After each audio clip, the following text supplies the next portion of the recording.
la salle des étoiles du Sporting Monte-Carlo porte bien son nom et, parée pour l'occasion, est à nouveau le théâtre du Bal de la Rose, qui revient à Monaco dans toute sa splendeur après 2 ans sans pouvoir être tenu en raison de la crise sanitaire.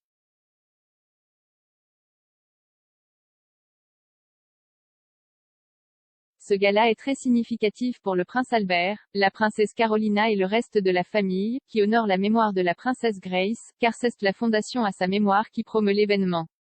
Dès lors, une grande partie des Grimaldi n'a pas voulu manquer l'événement attendu, même si l'absence de la princesse Charlène a été soulignée.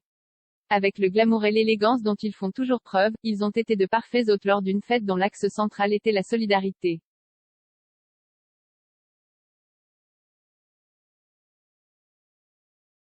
Le souverain monégasque a assisté à la célébration aux côtés de la princesse Carolina, qui a un rôle fondamental puisqu'elle préside la fondation Princess Grace, organisme avec lequel est né ce bal de la Rose. L'argent récolté en soirée, des ventes aux enchères de toutes sortes sont organisées, va aux projets humanitaires qui donnent du sens à son fonctionnement et qui ont pour objectif les enfants défavorisés.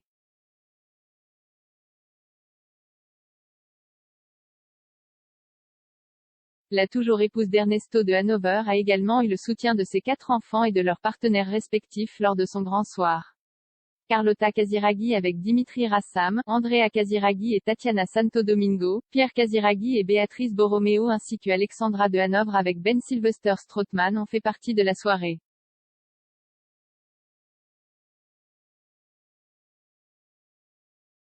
Pour la famille princière, cette nomination est d'une grande importance, et cela se reflète dans leurs regards impressionnants ainsi que dans les gestes d'enthousiasme qu'ils ont posés depuis leur arrivée.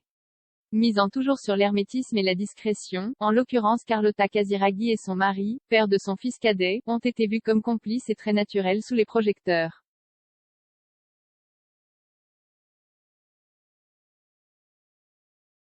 Aussi impressionnant, nous avons vu la fille unique que la princesse Carolina a eue avec Ernest de Hanovre. En fait, la princesse Alexandra a inclus son partenaire dans la pose de la danse de la rose pour la première fois, bien qu'elle l'ait déjà accompagné à d'autres occasions. Parmi les personnalités que l'on a pu voir sur le tapis rouge figurent Carlos Felipe de Orléans, Shirley Bassey, Sabrina Dorelba, Fanny Ardant ou encore Janet Jackson.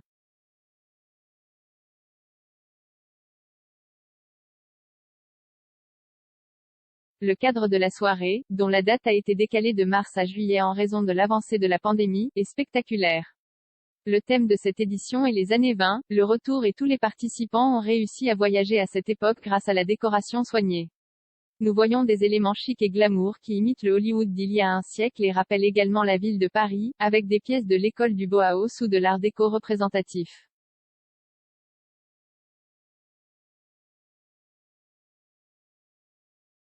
De l'entrée à la scène, tout suppose un voyage magique dans le temps dont s'est chargé Christian Louboutin, qui est le directeur artistique du gala après avoir succédé à Karl Lagerfeld après sa mort. Une exposition consacrée aux créateurs de chaussures ouvrira également ce samedi au Grimaldi Forum Monaco et sera ouverte jusqu'au 28 août.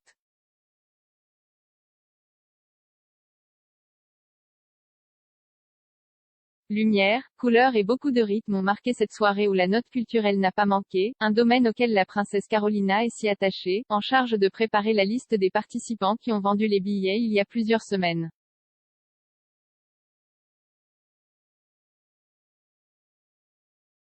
Tout au long de la nuit, le musicien Charlie Voodoo, la danseuse Amélie Poulain, la patineuse Marawa, l'artiste Corinne, la DJ Amina et la vedette Dita Fontis animeront le public.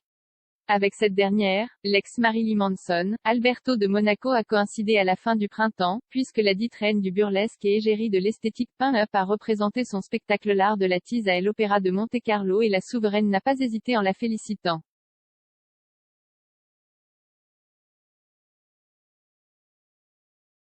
Depuis son mariage avec le prince Albert il y a tout juste 11 ans, il y a peu de fois que Charlène de Monaco a rejoint les Grimaldi dans cette soirée de solidarité au cours de laquelle il marche sur les traces laissées par l'inoubliable princesse Grace.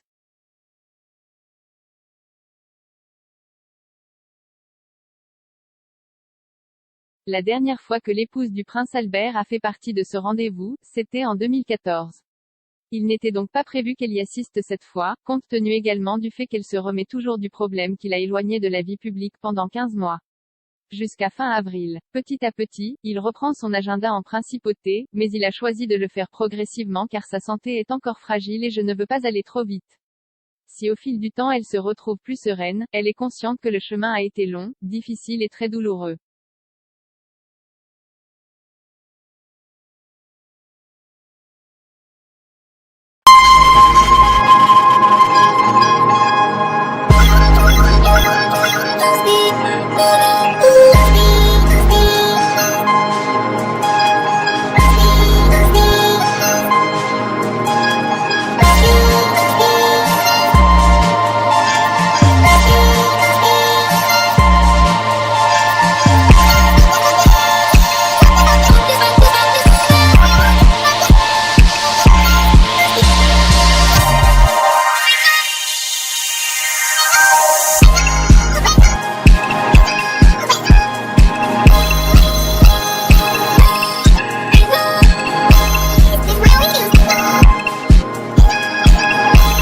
It's really